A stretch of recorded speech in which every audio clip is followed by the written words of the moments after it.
Calisthenics has one big problem. It's that you don't really have any loaded hip hinges. And by hip hinges I mean movements like the deadlift. That's the main hip hinge movement. It's the king of hip hinges. And there isn't really anything to replicate that in calisthenics.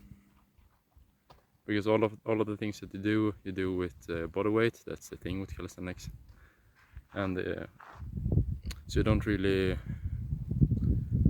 challenge the posterior chain in that way, because the posterior chain is it's basically the powerhouse of the body, and it can do incredible things.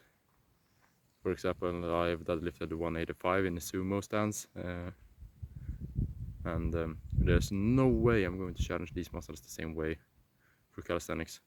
Sure, you can do Nordic curls, but that isn't the same thing. So here I found my complement to that, because I don't really want to go to the gym. I want to train outside, use the nice weather. Here it's raining currently, but anyways, rocks, yeah, caveman style. I think that these are great. I have no idea what this rock weighs, probably around 20 kilograms, maybe 30, but since it's so hard to grab, it's a lot different than grabbing for example, kettlebell or plate. A 20 kilogram plate is nothing. It weighs 0 in my opinion. At least when grabbing it alone. But if you grab a rock or like a sofa or table that weighs 20 kilograms, that's heavy. It's hard to grab. But anyways, these walks, it's roughly 30 meters. We go to the point that I made and backwards, and I did 10 sets of that. And it challenged my back in a really great way. I missed this feeling of feeling a lower back pump. Some people are scared to do lower back stuff because oh, you're going to snap your back.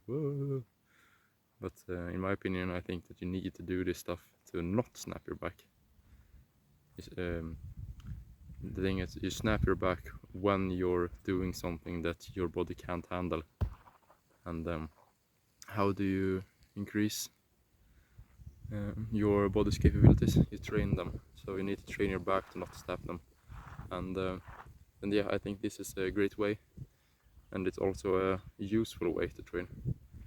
Because I love the deadlift, but it's not that useful in real life. There's I can't think of, or I have one scenario where the deadlift is useful. Let's say somebody was run over by a car and you need to lift the car. Yeah, then the deadlift is useful. But usually in the real life, you don't need to be able to lift super heavy weight for one rep, and not stationary as well. Usually you need to carry stuff. For example, like this rock. Maybe you don't need to carry rocks that often, but let's say you have a house, you need to do some yard work. You might need to be able to carry some dirt bags. It weighs 20 kilograms each, and yeah, this is going to transfer. Or yeah, maybe let's say you work in construction, you need to carry planks and other stuff, and this stuff is going to carry over. And especially for my future work, as you might know, I'm studying to become a firefighter. And the main thing that we're carrying is our equipment. These hose cases, they're like big kettlebells, and they are awful to carry.